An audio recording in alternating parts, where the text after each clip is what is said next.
The rain hammered against the storefront window with such ferocity that Tessa Sinclair almost didn't notice the small boy crying on the bench outside. But when she did, her heart seized in her chest at the sight of his tiny shoulders shaking with fear. She had been about to leave the coffee shop, where she'd been reviewing quarterly reports for her tech empire. Papers spread across the table like a battlefield of numbers and projections. At 32, Tessa had built Sterling Technologies from a small startup into a billion-dollar corporation. But none of that mattered when she saw the child's distress through the rain-streaked glass. She stood, gathering her things, when a man rushed through the downpour toward the boy, his worn jacket immediately soaked through. The man dropped to his knees in front of the child, heedless of the puddles soaking his jeans. He pulled the boy into his arms, and even from inside the shop, Tessa could see his lips moving, soothing words she couldn't hear but could feel the intention of. The tenderness in his movements, the way he cupped the back of the child's head with one large hand while the other rubbed circles on his back, made something crack open inside Tessa's chest. She watched as the man pulled off his own jacket and wrapped it around the boy despite the rain still pelting down on them both. The child's crying seemed to ease, and the man lifted him easily, holding him close to his chest as he looked around, clearly searching for shelter. Tessa moved without thinking, pushing through the coffee shop door and into the rain. "Here," she called out, holding the door open. "Please, come inside." The man turned, and Tessa's breath caught. His face was all sharp angles and strong features, dark hair plastered to his forehead, gray eyes filled with concern for the child in his arms. He hesitated only a moment before hurrying toward the shelter she offered. "Thank you," he said, his voice deeper than she'd expected, rough with emotion. Water dripped from both of them onto the coffee shop floor as he set the boy down gently on a chair. "I'm sorry, we're making a mess." "Don't worry about it," Tessa said quickly, grabbing napkins from a nearby dispenser. She knelt beside the boy, who looked to be about 6 years old, with the same gray eyes as the man. "Are you okay, sweetheart?" The boy nodded, still hiccuping from his tears. "I thought Daddy wasn't coming." "I will always come for you, buddy. Always." The man's voice was fierce with conviction as he dried the boy's face with napkins. "The truck wouldn't start, and my phone died, so I couldn't call the school. I ran the whole way." Tessa felt something shift inside her as she watched this man who had clearly sprinted through a thunderstorm to reach his frightened child. His hands were gentle as they worked, pushing wet hair back from the boy's forehead, checking him over for any signs of harm beyond fear. "I'm Tessa," she offered, realizing they were all still catching their breath. Ethan Nash." He glanced at her, really looking at her for the first time. "This is my son, Danny. Thank you for getting us out of the rain." "Of course." She stood, moving to the counter. "Let me get you both something hot to drink." "Chocolate for you?" she asked Danny, who nodded shyly. As Tessa ordered 2 hot chocolates and a coffee, she found herself glancing back at Ethan and Danny. Ethan had removed his soaked flannel shirt, leaving him in a damp white undershirt that clung to broad shoulders and a lean, muscular frame. He was rubbing Danny's small hands between his own larger ones, warming them. "Your truck wouldn't start?" Tessa asked as she brought the drinks over, taking a seat across from them. Ethan nodded, accepting the coffee with a grateful smile that transformed his face from merely handsome to something that made Tessa's pulse quicken. "It's been temperamental lately. I've been meaning to fix it, but between work and taking care of Danny, there hasn't been time or spare cash for parts." There was no shame in his voice, just simple honesty. Tessa found it refreshing. In her world, everyone postured and performed, hiding any hint of struggle behind expensive suits and forced laughter. "What do you do?" she asked, genuinely curious. "I'm a carpenter. Custom furniture mostly, whatever pays, honestly." Ethan took a sip of his coffee, and some of the tension seemed to ease from his shoulders. "Been building up a client list, but it's slow going. Daddy makes beautiful things.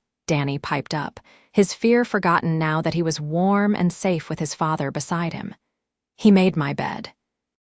It looks like a castle. That sounds amazing, Tessa said warmly, and was rewarded with a gap-toothed smile from Danny. What about you? Ethan asked. What brings you to a coffee shop during a weekday afternoon thunderstorm?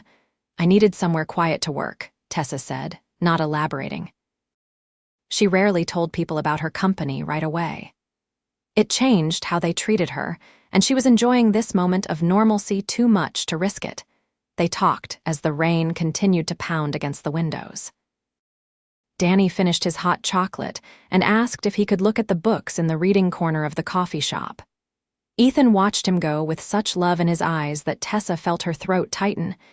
He's a great kid, she said softly. He's everything, Ethan replied simply. His mom passed away 3 years ago, cancer. It's been just the two of us since then. I'm so sorry. Thank you. Ethan turned his coffee cup in his hands. Some days are harder than others. Today was one of them, the truck not starting, being late, knowing Danny was waiting and scared. He shook his head. It kills me when I let him down. You didn't let him down, Tessa said firmly. You ran through a storm to get to him. You held him and comforted him. You're here. That's what matters. Ethan met her eyes, and something passed between them, an understanding, a connection that felt both new and ancient. You're easy to talk to, he said. I don't usually share this much with strangers. Maybe we're not supposed to be strangers, Tessa said before she could stop herself. The words hung in the air between them, charged with possibility. Ethan's gray eyes darkened, and he leaned forward slightly, as if drawn to her by an invisible thread. Daddy, can we go to the park tomorrow if it's sunny? Danny called from the reading corner, breaking the moment. We'll see, buddy, Ethan called back. He looked at Tessa apologetically. I should probably get him home, try to dry off properly. How will you get there if your truck won't start? Tessa asked. Ethan grimaced. I'll call a friend for a ride, or we'll take the bus. Let me drive you, Tessa offered immediately. My car is in the parking garage next door. It's no trouble. I couldn't ask you to do that. You're not asking, I'm offering. Tessa stood, gathering her papers and sliding them into her leather briefcase. Please. It's still pouring, and Danny has already had a scary afternoon. Ethan studied her for a long moment, then nodded. Okay, thank you, Tessa. Really? Her name in his mouth sent warmth spreading through her chest. She collected Danny, who chattered happily about a book he'd looked at featuring dragons, and led them to her car. When they reached her silver Tesla, Ethan's eyebrows rose. Nice car, he said carefully. I like nice things, Tessa replied lightly, helping Danny into the backseat and making sure his seatbelt was secure. The drive to Ethan's house took 20 minutes, during which Danny kept up a steady stream of conversation about school, his best friend Marcus, and how much he loved grilled cheese sandwiches. Ethan directed her to a small house in an older neighborhood. The yard was neat, and through the rain, Tessa could see a porch with a rocking chair. This is us, Ethan said. Thank you again for everything. Wait, Tessa said as he reached for the door handle. She pulled a business card from her purse and handed it to him. If you ever need anything, or if you want to talk, call me. Ethan took the card, his fingers brushing hers briefly. He looked at it and his eyes widened. Sterling Technologies, you're that Tessa Sinclair? I'm just Tessa, she said firmly, and I mean it, call me. He nodded slowly, tucking the card carefully into his wallet. I will. She watched them run through the rain to the porch, Ethan sheltering Danny with his body. At the door, Ethan turned and waved, and Tessa waved back before driving away, her heart beating faster than it had in years. That night, alone in her penthouse apartment overlooking the city, Tessa couldn't stop thinking about Ethan Nash. Not about his worn clothes or broken truck, but about the fierce love in his eyes when he looked at his son. The gentleness of his hands, the honesty in his voice. She had dated plenty of men, successful men who looked good on paper and on her arm at charity galas, but none of them had made her feel what she'd felt in that coffee shop, 3 days passed before her phone rang with an unknown number. "Hello? Tessa, it's Ethan. Ethan Nash." From the coffee shop. "I remember," she said, unable to keep the smile from her voice. "How are you? How's Danny?" "We're good. He hasn't stopped talking about the nice lady with the fancy car." Ethan paused. "I was wondering if maybe you'd like to have dinner." "I mean, I'd like to take you to dinner, to thank you." "You don't need to thank me," Tessa said. "I want to, please." "Okay," she agreed, warmth spreading through her. "When?" "Saturday. I can get my neighbor to watch Danny for a few hours." They agreed on a time and place, a small Italian restaurant Ethan recommended. When Saturday came, Tessa found herself more nervous than she'd been for any board meeting or investor pitch. She changed outfits 3 times before settling on a simple blue dress that brought out her eyes. Not too formal, but still flattering. Ethan was waiting outside the restaurant when she arrived, and her breath caught at the sight of him.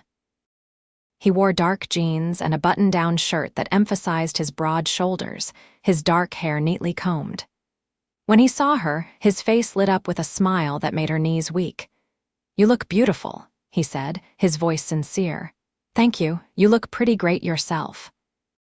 He held the door for her, and they were seated at a cozy table near the back. The restaurant was small and intimate, with checkered tablecloths and candles flickering on each table. It was nothing like the high-end establishments Tessa usually frequented, and she loved it immediately. "This place is wonderful," she said. "How did you find it?" "I actually did some work for the owner," Ethan explained. "Built custom shelving for their wine storage. They've been good to me and Danny ever since, treating us like family." As if on cue, an older woman with salt and pepper hair hurried over, her face beaming. "Ethan, and you brought a lady friend. How wonderful. Maria, this is Tessa." "Tessa, Maria owns this place with her husband. Any friend of Ethan's is family here," Maria said warmly, squeezing Tessa's hand. "This man, he has a heart of gold. And his son, little Danny, such a sweetheart. I'll bring you my special pasta, yes, you'll love it." She bustled away before either of them could respond, and Ethan shook his head fondly. "She's very enthusiastic." "She clearly cares about you," Tessa observed. "This neighborhood, these people, they've helped me more than they know," Ethan said. "When Sarah, my wife, got sick, they brought meals. They watched Danny when I had to be at the hospital. After she died, they kept checking on us, making sure we were okay." His voice roughened with emotion. "I don't know what we would have done without them." Tessa reached across the table and covered his hand with hers. "They sound like wonderful people." "They are." He turned his hand over, lacing his fingers through hers. "Tell me about you, Tessa Sinclair." "What's the story behind the billionaire who rescues strangers from rainstorms?" She laughed softly. "I'm not sure there's much of a story. I worked hard, got lucky with some investments, and built a company. It's consumed most of my adult life." "No family?" Ethan asked gently. "My parents passed away when I was in college. Car accident. I was an only child, so it's just been me since then." Tessa surprised herself with her honesty. "I threw myself into work because it was easier than dealing with the grief." By the time I looked up, 10 years had passed, and I'd built an empire but forgotten to build a life. "I understand that," Ethan said. "After Sarah died, work was the only thing that kept me going. That and Danny, but it's lonely, isn't it? Success without someone to share it with." "Yes," Tessa whispered. "It is." Maria returned with plates piled high with pasta in a rich tomato sauce, and they ate and talked, the conversation flowing as easily as wine. Ethan told her about learning carpentry from his grandfather, about the satisfaction of creating something beautiful with his hands. Tessa found herself sharing dreams she'd forgotten she had, about traveling and seeing the world, about maybe one day having a family of her own. "Why haven't you?" Ethan asked. "You could have anything you want." "I never found the right person," Tessa admitted. "Everyone I dated was either intimidated by my success or only interested in my money. I got tired of wondering which it was." "I can't imagine being intimidated by success," Ethan said. "If anything, it's impressive as hell.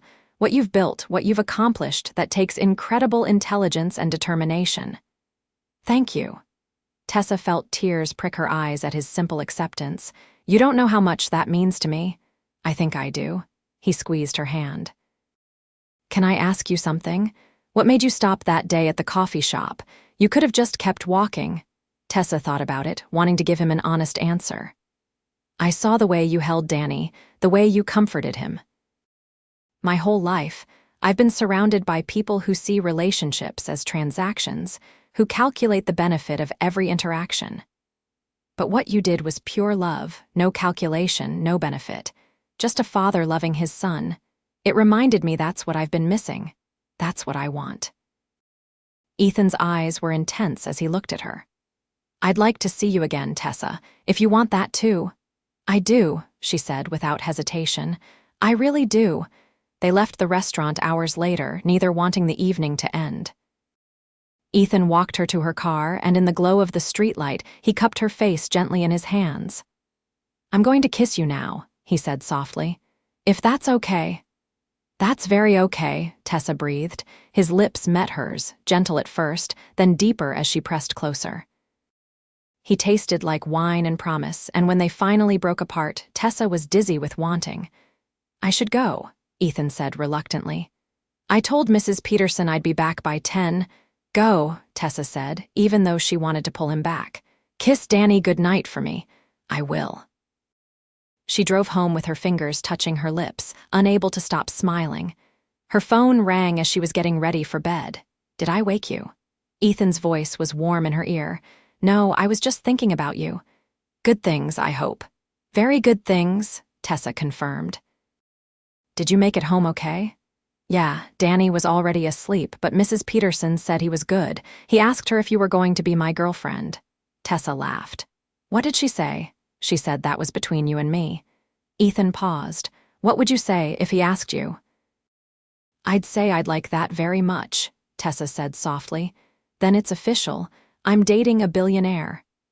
I'm dating a carpenter, Tessa countered, and I think I got the better deal. They talked until nearly midnight, about nothing and everything, until Ethan finally said he had to sleep because Danny would be up early. Tessa fell asleep with her phone still in her hand, feeling happier than she had in years. Over the following weeks, they fell into a pattern. Ethan and Danny became regular fixtures in Tessa's life. She'd meet them at the park on Saturday mornings, where she'd push Danny on the swings while Ethan watched with a soft smile. They'd go to the zoo, the children's museum, family restaurants where Danny could color on the paper tablecloths. Tessa was careful not to overwhelm them with her wealth. She drove her Tesla less, opting for a more modest SUV she'd had in storage. She dressed casually for their outings. She wanted them to see her, not her money, but it became increasingly difficult to keep her two worlds separate. Her assistant, Jennifer, was the first to notice the change. You're smiling at your phone, Jennifer observed one Monday morning, standing in the doorway of Tessa's office. You never smile at your phone. Who is he? What makes you think it's a he? Tessa countered, but she couldn't stop the grins spreading across her face. 20 years I've known you, and I've never seen you look like this. Spill. So Tessa told her about Ethan and Danny, about how natural it felt being with them, how much she'd come to care for both of them. Jennifer listened with growing surprise and delight. This is wonderful, she said. You deserve happiness, Tessa. God knows you've worked hard enough for it. It's still early, Tessa cautioned. We've only been seeing each other for a month. Does it feel early? Jennifer asked knowingly. No, Tessa admitted. It feels like coming home. That evening, Ethan called with an unusual request. Danny has a school performance on Friday, a Thanksgiving program. He's been practicing his Pilgrim song for weeks. Ethan's voice was both hopeful and nervous. He asked if you could come. No pressure if you're busy, I know you have work. I'll be there, Tessa said immediately. What time? The gratitude in Ethan's voice made her throat tight. 7. Thank you, Tessa. You mean a lot to him, to both of us. You both mean a lot to me too, she said honestly. Friday evening found Tessa sitting in an elementary school gymnasium that smelled like floor polish and childhood memories. She spotted Ethan in the crowd and made her way over, sliding into the seat he'd saved beside him. "You made it," he said, his smile brilliant. He looked tired, she noted, dark circles under his eyes. "Are you okay?" she asked, concerned. "Just been a long week. Had a big job I needed to finish, lots of late nights in the workshop." He squeezed her hand. "But I'm good now." The lights dimmed, and children filed onto the stage in construction paper, pilgrim hats, and Native American headdresses. Danny spotted them immediately, his face lighting up as he waved enthusiastically. Tessa waved back, her heart swelling. The performance was adorable chaos, children singing off-key and forgetting their lines. Danny's solo verse was about being thankful for family, and his clear voice rang out. "I'm thankful for my daddy and my new friend Tessa." Tessa felt tears spill down her cheeks. Ethan's arm came around her shoulders, pulling her close. "He loves you," Ethan whispered. "Almost as much as I do." Tessa turned to look at him, her breath catching at the expression on his face. "Ethan." "I know it's fast," he said quietly, his eyes never leaving hers. "I know we haven't known each other long, but I love you, Tessa. I think I started falling for you that day in the coffee shop." "I love you too," Tessa said, the words feeling both terrifying and perfect. "I've never felt this way before." He kissed her there in the dim gymnasium, while children sang on stage and other parents tried not to stare. When they broke apart, they were both smiling. After the performance, Danny ran to them, still wearing his pilgrim hat. "Did you see me? Did you hear my song?" "You were amazing," Tessa said, kneeling down to his level. "The best pilgrim I've ever seen." "Are you coming to Thanksgiving dinner with us?" Danny asked hopefully. "Daddy's making turkey." Tessa looked at Ethan, who nodded encouragingly. "I'd love to," she said. Thanksgiving arrived with a light snow falling. Tessa showed up at Ethan's house with bags of groceries, ignoring his protests. "You're already cooking," she said firmly. "Let me contribute." The kitchen was small but cozy, and they worked together preparing the meal.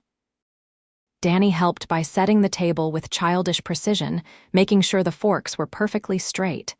The house smelled amazing, like roasting turkey and fresh bread. "This is nice," Ethan said as they worked side by side. "Having you here, it feels right." "It feels right to me too," Tessa agreed. They ate dinner at the small dining table, Danny chattering between bites about his upcoming Christmas performance and what he wanted Santa to bring. After dinner, while Danny watched a movie, Ethan led Tessa to his workshop in the garage. "I wanted to show you something," he said, flipping on the light. The space was filled with tools and sawdust, the smell of wood shavings heavy in the air. But what caught Tessa's attention was the rocking chair in the center of the room. It was beautiful, made of honey-colored wood with elegant curved arms and a high back carved with intricate flowers. "Did you make this?" she breathed, running her fingers over the smooth wood. "I've been working on it at night," Ethan said. "It's for you. I know you have everything you could possibly buy, but I wanted to give you something I made with my own hands, something that means something." Tessa felt tears streaming down her face. "It's the most beautiful thing anyone has ever given me. I carved those flowers on the back because you told me once that your mom grew roses. I thought maybe when you sit in it, you could think of her, and of me." His voice was rough with emotion. She turned and wrapped her arms around him, holding tight. "I love it. I love you." They stood there in the workshop, holding each other while snow fell softly outside. This, Tessa thought, this was what she'd been missing her whole life. As winter deepened, their relationship grew stronger. Tessa began spending more time at Ethan's house, preferring its warmth, and lived in comfort to her sleek penthouse. She helped Danny with homework, learned to make grilled cheese sandwiches the way he liked them, and read bedtime stories in silly voices that made him giggle. But tensions were building beneath the surface. Ethan's truck finally died completely, and he couldn't afford to fix it. His pride wouldn't let him accept money from Tessa, even though she offered repeatedly. "I need to handle this myself," he said, his jaw set stubbornly. "I can't have you solving all my problems." It's not solving your problems, it's helping someone I love, Tessa argued. It's the same thing. Ethan ran a hand through his hair in frustration. You don't understand what it's like, Tessa. You have so much and I have so little. I can't give you what you deserve. You give me everything that matters, Tessa said fiercely. Your love, your time, your beautiful heart, that's what I need. What about Danny? What kind of life can I give him? I can barely keep up with the bills as it is. Then let me help. No. The word was flat, final. I won't be a charity case. They fought their first real fight, voices rising until Danny appeared at the top of the stairs, his face worried. Are you guys mad? He asked in a small voice. Both adults immediately softened. Ethan went to his son, picking him up even though he was really getting too big for it. We're not mad at you, buddy, Ethan said gently. Grown-ups sometimes disagree about things, but it's okay. Tessa climbed the stairs to join them. Your dad and I are fine, sweetheart, I promise. We just need to talk through some stuff. Danny looked between them, then wrapped his arms around both of their necks, pulling them together. I want us to be a family, he said. Please don't fight. Over his head, Tessa met Ethan's eyes. She saw his love, his fear, his pride all mixed together. They had things to work through, but looking at Danny's hopeful face, Tessa knew they'd figure it out. After Danny was back in bed, they sat on the couch, careful inches between them. I'm sorry, Ethan said finally. It's hard for me accepting help. After Sarah died, I promised myself I'd take care of Danny on my own, that I wouldn't need anyone. But you don't have to do it alone anymore, Tessa said softly. I'm here, I want to be here. Not to fix everything or take over, but to be your partner. Let me be your partner, Ethan. He pulled her close, burying his face in her hair. I'm scared, he admitted. Scared that one day you'll wake up and realize you could have so much more than a struggling carpenter and his kid. You are so much more than that, Tessa said, pulling back to look him in the eyes. You're talented and loving and the best father I've ever seen. You make me want to be better. You make me happy, don't you see? I don't want more. I want you. He kissed her then, deep and desperate, and she responded with equal passion. When they finally broke apart, both breathing hard, Ethan's eyes were wet. I love you so damn much, he said. It terrifies me. Love is terrifying, Tessa agreed, but it's also worth it. They talked late into the night, really talked, about their fears and hopes, and what they wanted their future to look like. Ethan admitted he was worried about providing for Danny's future, about what happened if he got sick or injured and couldn't work. Tessa shared her fear that she didn't know how to be part of a family, that she'd somehow mess it up. We'll figure it out together, Ethan said. As partners. A compromise was reached regarding the truck. Ethan would accept a loan from Tessa, not a gift, and he'd pay her back as he could. It wasn't perfect, but it acknowledged both his pride and her desire to help. Christmas arrived with magical speed. Tessa went overboard with presents for Danny, unable to help herself. Ethan raised an eyebrow at the pile under the tree but didn't comment. On Christmas morning, Danny's shriek of joy when he saw the gifts made everything worth it. This is the best Christmas ever, Danny declared, surrounded by wrapping paper and new toys. Tessa had bought Ethan new tools for his workshop, high-quality ones she'd researched carefully. He held them with reverence, his eyes shining. These are too much, he said, but she could see he was pleased. You can make beautiful things with them, Tessa said. That's not too much. Ethan's gift to her was a jewelry box he'd crafted from cherry wood, with hidden compartments and delicate inlays. Inside was a simple silver necklace with a pendant shaped like a heart. It's not fancy, Ethan said as he fastened it around her neck. But it's real silver, and I chose it myself. I wanted you to have something to wear that you'd think of me. I think of you constantly, Tessa whispered. I love it. As winter turned to spring, they continued navigating the complexities of their relationship. Tessa's business world and Ethan's simple life didn't always mesh easily. She had a gala to attend in March, a major fundraiser for children's education that she'd committed to months before. Come with me, she urged Ethan. I want you there. I don't belong in that world, Tessa, he said uncomfortably. "I wouldn't know what to say or how to act." "You belong wherever I am," she insisted. "Please, Ethan, I don't want to go alone." He finally agreed, though his discomfort was obvious. Tessa bought him a tuxedo, ignoring his protests about the cost.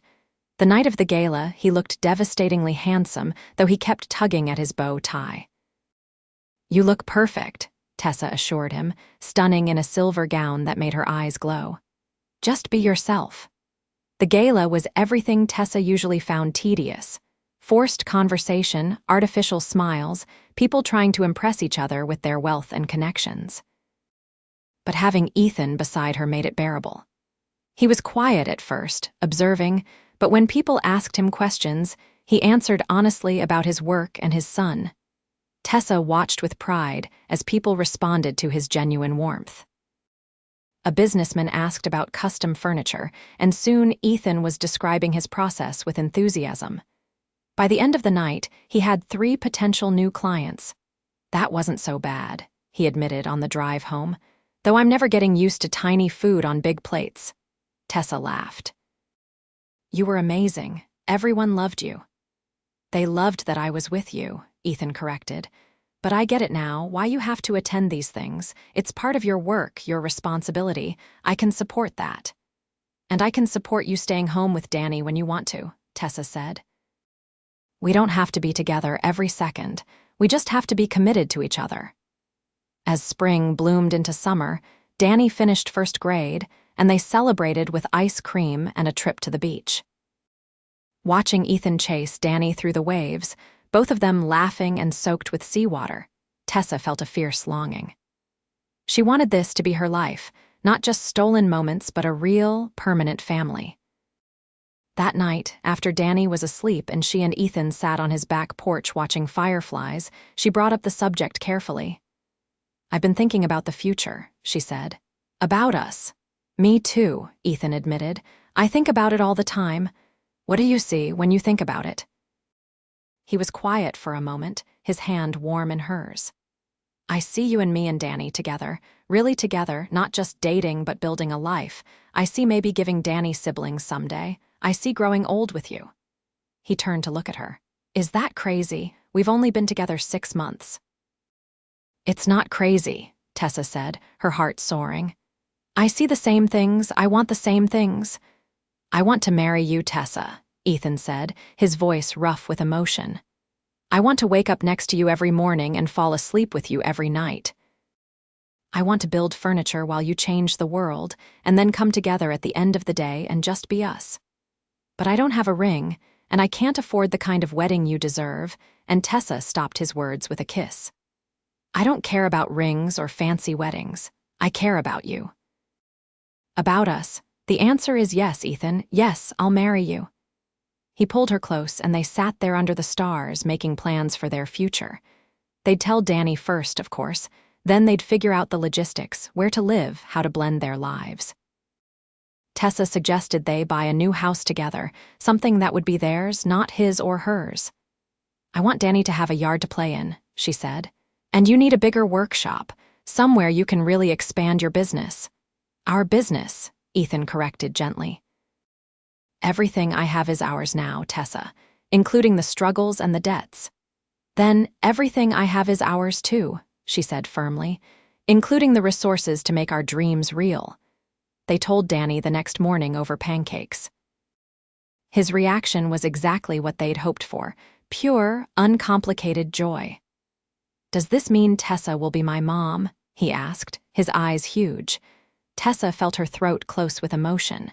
She'd been nervous about this, worried about overstepping with Sarah's memory. But Ethan had assured her that Sarah would have wanted Danny to have someone to love him. "I'd be honored to be your mom," Tessa said softly. "If that's what you want. Your first mom will always be special and important, but there's room in your heart for me too." Danny launched himself at her, and she caught him, holding tight while he squeezed her neck. "I want that so much," he said. "I want you to be my mom forever." Over his head, she met Ethan's eyes and saw them bright with tears. This, she thought, this is everything. The next few months were a whirlwind of change. They found a house in a family-friendly neighborhood with good schools, a sprawling property with a large workshop space for Ethan and enough room for Danny to run wild. Tessa bought it outright, but put both their names on the deed. Partners, she reminded Ethan when he protested. In everything. Moving in together revealed all the small intimacies of daily life. Ethan was a morning person who woke early and made coffee that could strip paint. Tessa liked to work late and was grumpy before noon. Danny needed help with homework and regular reminders to brush his teeth.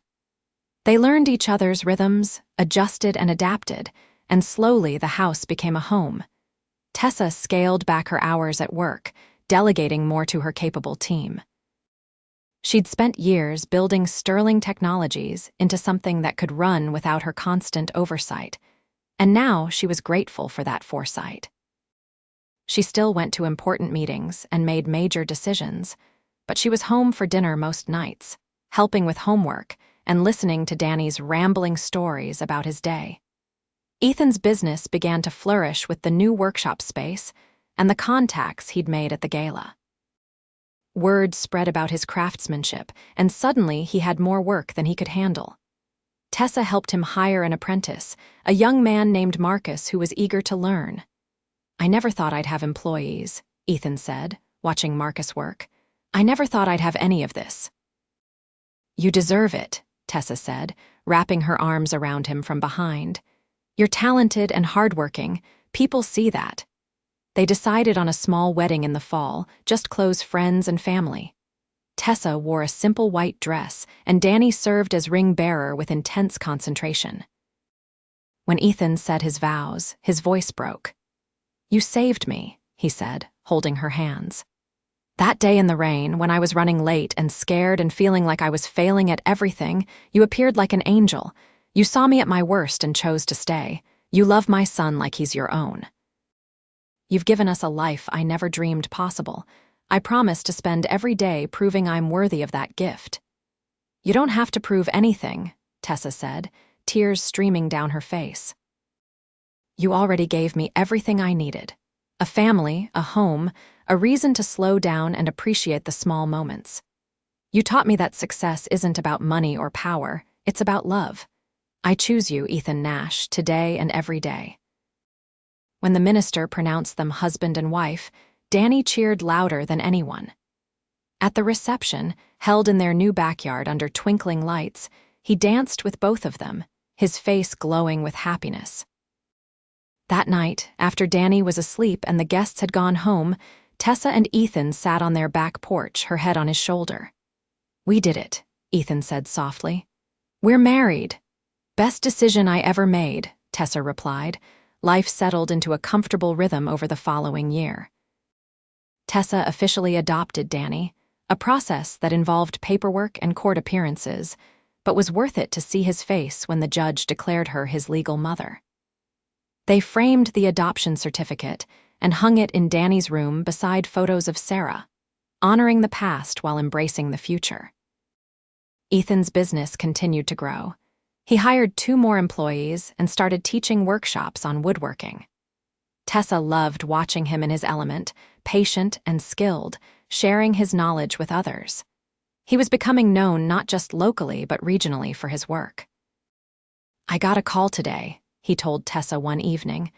"Someone from a design magazine wants to do a feature on my furniture." "Ethan, that's amazing." Tessa threw her arms around him. "I'm so proud of you." "None of this would have happened without you," he said seriously. "You believed in me when I barely believed in myself." "I just saw what was already there," Tessa countered. "You did the work." For Tessa, stepping back from the day-to-day operations of Sterling Technologies had been surprisingly easy.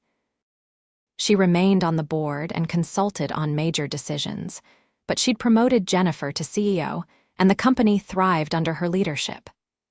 Tessa discovered she liked having time for other things: volunteering at Danny's school, working in their garden, reading books just for pleasure. "I spent so many years thinking success meant working constantly," she told Ethan. "But this, what we have, this is real success." One evening in late spring, nearly 2 years after that rainy day at the coffee shop, Tessa felt unwell. She'd been tired lately, emotional, and now the smell of Ethan's coffee made her nauseous. When she mentioned it to her friend Lisa over lunch, Lisa gave her a knowing look. "When was your last period?" Lisa asked. Tessa froze. "I don't know, I've been busy, I wasn't paying attention." She met Lisa's eyes. "You don't think? I think you should take a test." Tessa bought one on the way home, her hands shaking as she paid. In the bathroom of their house, she took the test and waited the longest 3 minutes of her life. When she looked at the result, tears immediately filled her eyes. Pregnant, she was going to have a baby. Their baby. She pressed a hand to her still flat stomach, overwhelmed with joy and fear in equal measure. Ethan was in his workshop when she found him, sanding a table with careful strokes. He looked up when she entered, immediately concerned. "Tessa, what's wrong?" She couldn't speak, just held out the test. He stared at it, his expression unreadable. "You're pregnant?" he finally said. "Yes." Her voice came out small. "I know we haven't really talked about it specifically, and if you're not ready..." He crossed to her in 3 strides and lifted her off her feet, spinning her around. "Not ready? Tessa, this is incredible, amazing, we're having a baby." His joy was infectious, and she found herself laughing through her tears. "You're happy?" "I'm over the moon," he said, setting her down carefully and immediately putting a protective hand on her stomach. "Danny is going to lose his mind with excitement." They told Danny that night. At 8 years old now, he understood immediately what it meant. "I'm going to be a big brother?" His eyes were huge. "Really? Really?" Tessa confirmed. "What do you think about that?" "I think it's the best thing ever." He threw his arms around her middle, then pulled back quickly. "Wait, is that okay? I won't hurt the baby." "The baby is fine," Tessa assured him. "You can hug me all you want." The pregnancy was smooth, though Tessa was grateful she could work from home as she got bigger. Ethan was hilariously overprotective, not wanting her to lift anything or stand for too long. Danny talked to her belly constantly, telling his future sibling about his favorite things. They decided not to find out the gender, wanting to be surprised.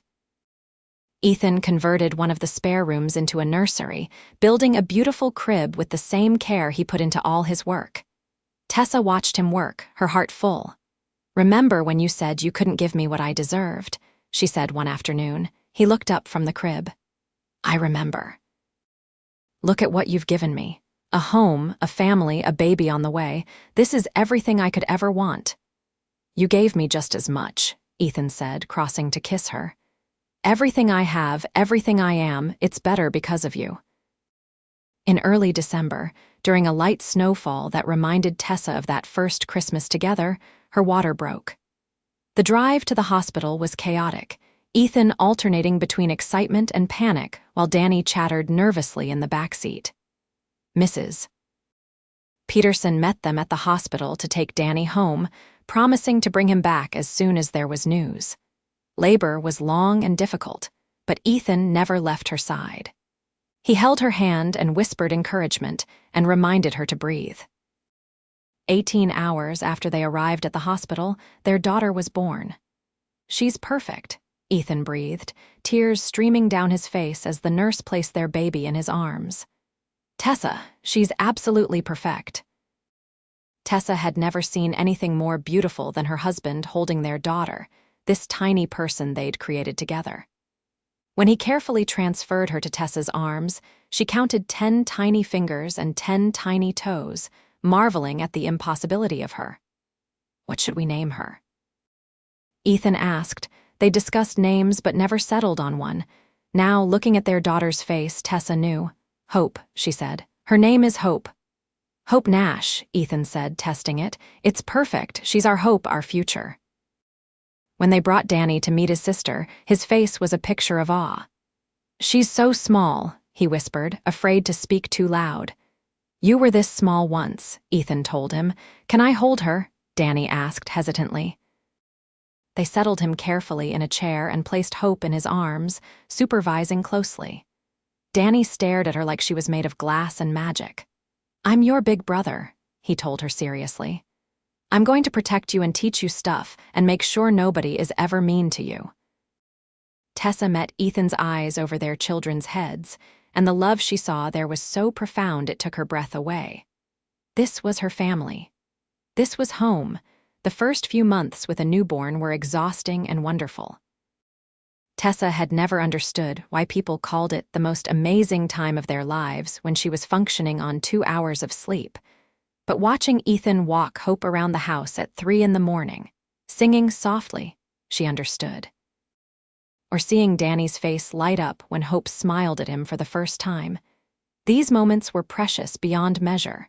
Her business friends thought she was crazy, giving up her high-powered lifestyle for dirty diapers and spit up. But Tessa had never been happier. She video-conferenced into important meetings, while Hope napped and reviewed documents while nursing. And it all worked. Ethan managed his business around the baby's schedule, often working late at night after everyone was asleep. Sometimes Tessa would wake to find him at his workbench, Hope strapped to his chest in a carrier while he carefully carved or sanded. He'd work with one hand and hold Hope steady with the other, and the sight never failed to make Tessa's heart ache with love. "You're an amazing father," she told him one morning, finding him like that. "She helps me work," he said with a tired smile. "She's my supervisor." As Hope grew, she became the center of their world. Danny was a devoted big brother, always wanting to help feed her or make her laugh. He'd tell her elaborate stories and show her his toys, and as she got older, she watched him with adoring eyes. On their 3rd wedding anniversary, Ethan surprised Tessa with a weekend away, just the two of them while Mrs. Peterson stayed with the kids. They went to a cabin in the mountains, surrounded by trees and silence. "I can't remember the last time we were alone," Tessa said as they sat on the porch, wrapped in blankets. "Too long," Ethan agreed, pulling her close. "Don't get me wrong, I love our chaotic life, but I missed this, just us." "Me too." She tilted her face up for a kiss. "Thank you for this." "Thank you for everything," he said seriously. 3 years ago, I was a struggling single dad, barely keeping my head above water. Now look at us. I have a thriving business, a beautiful wife, 2 incredible kids. Sometimes I'm afraid I'll wake up and it'll all be a dream." "It's real," Tessa assured him. "We're real. This love is real." They made love slowly that night, relearning each other's bodies, reconnecting in the way only they could. Afterward, lying tangled together, Ethan traced patterns on her skin. "I want to tell you something," he said. "I've been thinking about it for a while." "Okay," Tessa said, sensing this was important. "I want to set up a foundation," Ethan said. "Something that helps single parents, especially ones who are struggling. Job training, childcare assistance, whatever they need. I remember what it was like, being alone and scared and not knowing how I'd make it. If we can help people in that situation, I want to." Tessa felt tears prick her eyes. "That's a beautiful idea. I know you already do charity work with Sterling Technologies, but I thought maybe we could do this together. Use my experience and your resources to really make a difference." "I love it," Tessa said. "Let's do it. We'll call it the Sarah Nash Foundation, in honor of your first wife." Ethan's eyes went bright with emotion. "You'd be okay with that. She gave you Danny," Tessa said simply. "She was part of making you the man you are. Of course we should honor her." They spent the rest of the weekend planning, excited about this new venture. When they returned home, Danny and Hope were thrilled to see them, and Tessa gathered both children into her arms, breathing in their familiar smell. "Missed you guys," she murmured. "We missed you too," Danny said. "But Mrs. Peterson let us have ice cream for breakfast." "Did she now?" Ethan said, raising an eyebrow at Mrs. Peterson, who looked completely unrepentant. Life continued its beautiful, messy way forward.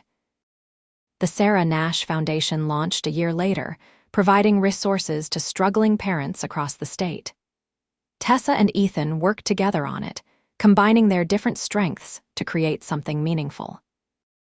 They hired counselors and job trainers, opened a subsidized daycare center, and offered interest-free loans for necessities like car repairs and medical bills. "This is what I should have been doing all along," Tessa said at the Foundation's one-year anniversary celebration.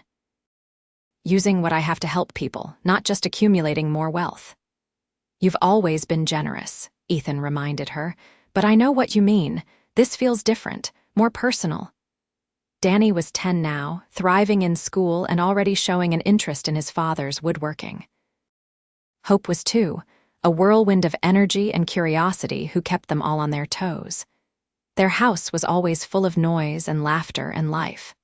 One Sunday afternoon, Tessa found Ethan in the workshop teaching Danny how to use a plane. Hope was helping, which mostly meant playing with wood scraps while talking to herself. Tessa leaned against the doorframe, watching her family, and felt overwhelming gratitude. Ethan looked up and caught her expression. "What?" he asked, smiling. "Just thinking about how lucky I am," she said. "We're the lucky ones," Danny piped up. "We got you." "We all got each other," Tessa said, entering the workshop to join them. "That's what makes it special."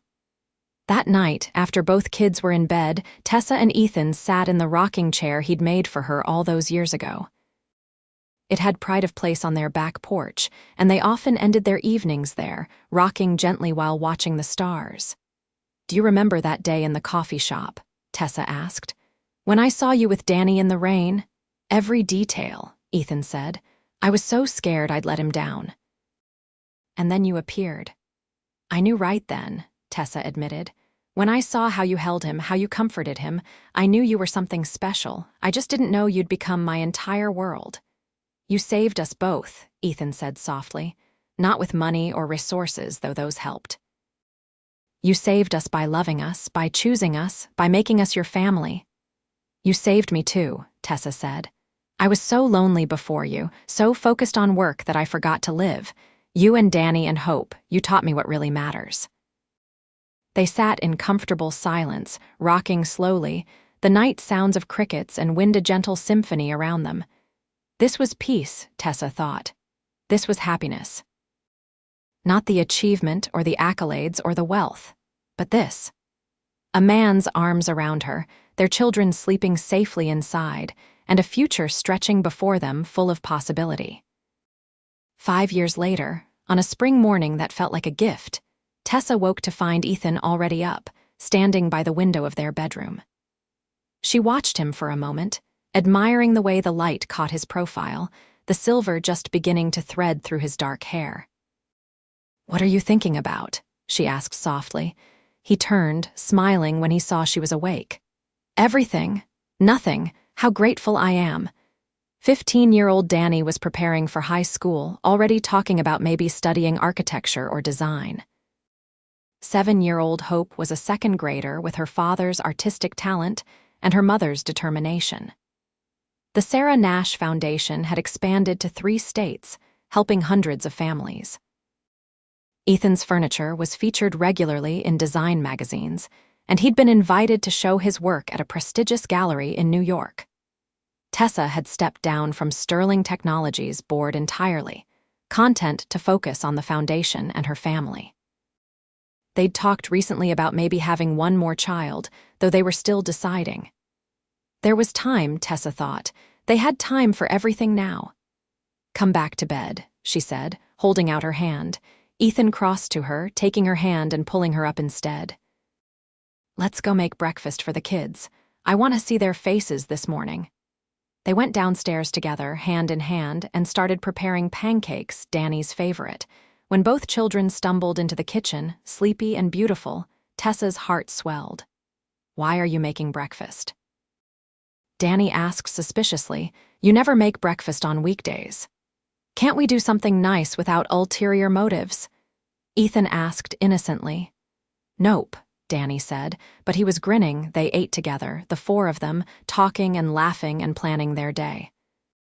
Hope told them about a drawing she was making at school. Danny mentioned that he had a math test.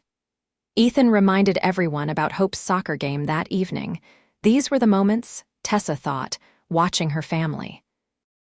Not the big, dramatic gestures or expensive gifts, but these ordinary, precious moments. Breakfast on a Tuesday, a child's laughter, her husband's hand finding hers under the table. After the kids left for school, Tessa and Ethan sat with their coffee, stealing a few moments of quiet before their days began. "I have something for you," Ethan said, pulling a small wrapped package from his pocket. "What's the occasion?" Tessa asked, surprised. "No occasion. I just saw it and thought of you."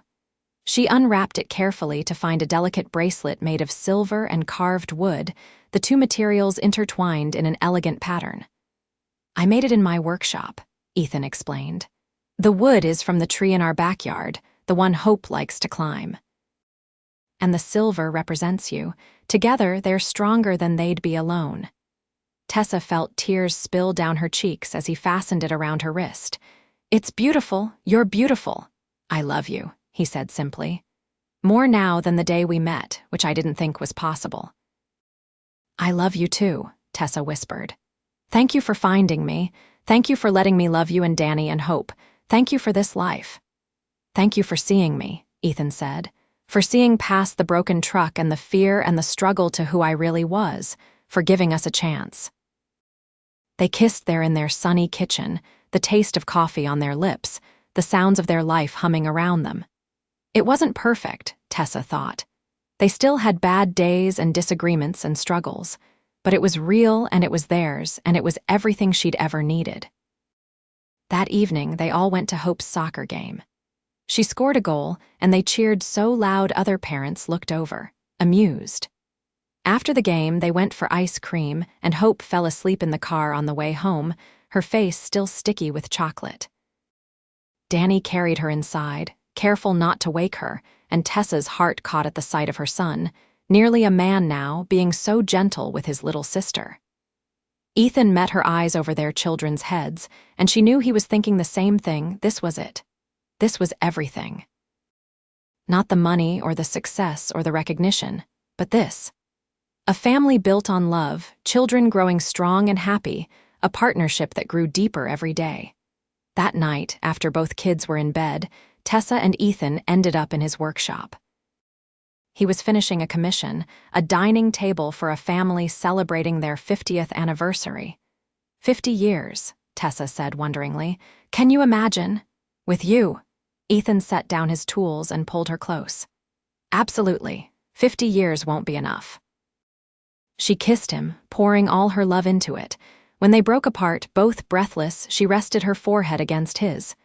"We should probably talk about that potential third kid," she said softly. Ethan pulled back to look at her, his eyes searching. "Are you saying what I think you're saying?" "I'm saying I'd love to give Danny and Hope another sibling," Tessa said. "If you want that too." "I want everything with you," Ethan said fiercely. "Every adventure, every challenge, every joy. Yes, 1,000 times yes." They held each other there among the sawdust and tools, making plans for their growing family. Later, they'd tell the kids. Later, they'd navigate the chaos of another pregnancy and newborn. But for now, it was just them, wrapped in love and possibility. Tessa thought back to that rainy day so many years ago, when she'd watched a struggling father comfort his scared son. She'd known then, in some deep part of herself, that he was special. She just hadn't known he'd become her entire world. Looking at Ethan now, his face soft with love and hope, she sent a silent thank you to whatever force had brought them together. To the rain and the broken truck and the scared little boy on a bench. To every moment that had led them here. "What are you thinking?" Ethan asked, that small smile playing at his lips. "That I'd do it all again," Tessa said honestly. "Every moment, every choice, knowing it led me to you." "That's the most romantic thing you've ever said," Ethan teased gently. "I'm full of romance," Tessa protested. "You are," he agreed, kissing her forehead. "You're full of everything good, and you're all mine." "And you're all mine," Tessa echoed. "Forever." They walked back to the house hand in hand, their shadows long in the moonlight. Inside, their children slept safely, and tomorrow stretched before them full of promise. There would be challenges ahead, Tessa knew. Life was never without them, but whatever came, they'd face it together. That was the real gift Ethan had given her, she realized. Not just love, though he'd given her that in abundance. but the knowledge that she was never alone, that she had a partner, a family, a home, that she belonged somewhere with someone. She'd spent so many years building an empire, achieving goals, proving herself. But her greatest accomplishment wasn't sterling technologies or her fortune or any of the accolades she'd received. It was this: a family built on love, a home filled with laughter, a life rich with meaning. As they prepared for bed, moving through their comfortable nighttime routine, Tessa caught Ethan's reflection in the mirror. He was brushing his teeth, his hair messy, wearing old sweatpants. He looked nothing like the polished executives she used to date. He looked real and warm and absolutely perfect. He caught her looking and raised an eyebrow questioningly, toothbrush still in his mouth. "I love you," she said. He finished brushing, then turned to her. "I love you too. Everything okay?" "Everything is perfect," Tessa said honestly. "I was just thinking about how lucky I am." "We're both lucky," Ethan said, pulling her close. "We found each other. Against all odds, we found each other." They climbed into bed, and Ethan immediately pulled her against his chest, his arms secure around her. This was Tessa's favorite part of the day, these quiet moments when it was just the two of them, the world outside their bedroom door held at bay. "Tell me a story," she requested, something she often did when she couldn't sleep. "What kind of story?" Ethan asked, his voice rumbling in his chest beneath her ear. "Tell me about our future," Tessa said. "Tell me what you see." Ethan was quiet for a moment, thinking. Then he began, his voice soft in the darkness. "I see us growing old together in this house. I see our kids bringing home their first loves and us trying to be cool about it. I see graduations and weddings and grandchildren. I see you still changing the world, just in quieter ways. I see me in my workshop, teaching our grandkids how to make things with their hands. I see Sunday dinners with everyone gathered around that table I'm building, loud and chaotic and perfect." He paused, pressing a kiss to the top of her head. "I see us in that rocking chair on the porch, still holding hands, still finding things to talk about after 50 years. I see a life full of love and meaning, and the kind of happiness that comes from building something real together." Tessa felt tears on her cheeks. "That sounds perfect." "It does, doesn't it?" Ethan held her tighter. "And it all started with a rainy day and a scared little boy and a woman who stopped to help when she didn't have to." "I had to," Tessa said. "Something in me knew you were important, that you'd change everything." "We changed each other," Ethan corrected. "That's what love does. It transforms us into better versions of ourselves." They lay there in comfortable silence, both thinking about their journey, from that coffee shop to this bed, from strangers to soulmates. It hadn't always been easy, but it had always been worth it. "Ethan," Tessa said sleepily. "Yeah. Thank you for being exactly who you are, for never trying to be something else to impress me or fit into my world. Your authenticity, your genuine heart, that's what made me fall in love with you. Thank you for seeing value in a struggling carpenter with a kid and a broken truck," Ethan replied. "For not judging me by my circumstances, but by my character. For loving Danny as much as I do. For building this family with me." "Best thing I ever did," Tessa murmured, sleep finally claiming her. Ethan held her as she drifted off, his own eyes growing heavy. He thought about that day in the rain, how terrified he'd been that he was failing Danny. How Tessa had appeared like an answer to a prayer he hadn't known how to pray. She'd changed everything, but not in the way people might think. Yes, the financial stress had eased. Yes, his business had grown. But the real gift was simpler and more profound. She'd given him a partner, someone to share the burden and the joy. Someone who loved his son as fiercely as he did. Someone who made him want to be better. He fell asleep holding her, grateful for every moment that had led them here. For rainstorms and coffee shops and kind strangers who became family. For second chances and new beginnings. For love that transformed and healed and endured. In the morning, they'd wake to the chaos of family life. Breakfast to make, kids to get ready, work to do. But beneath it all would be this. The solid foundation of their love, the certainty that whatever challenges came, they'd face them together. And in the end, that was all that mattered. Not money or success or status, but love. Real, honest, transformative love.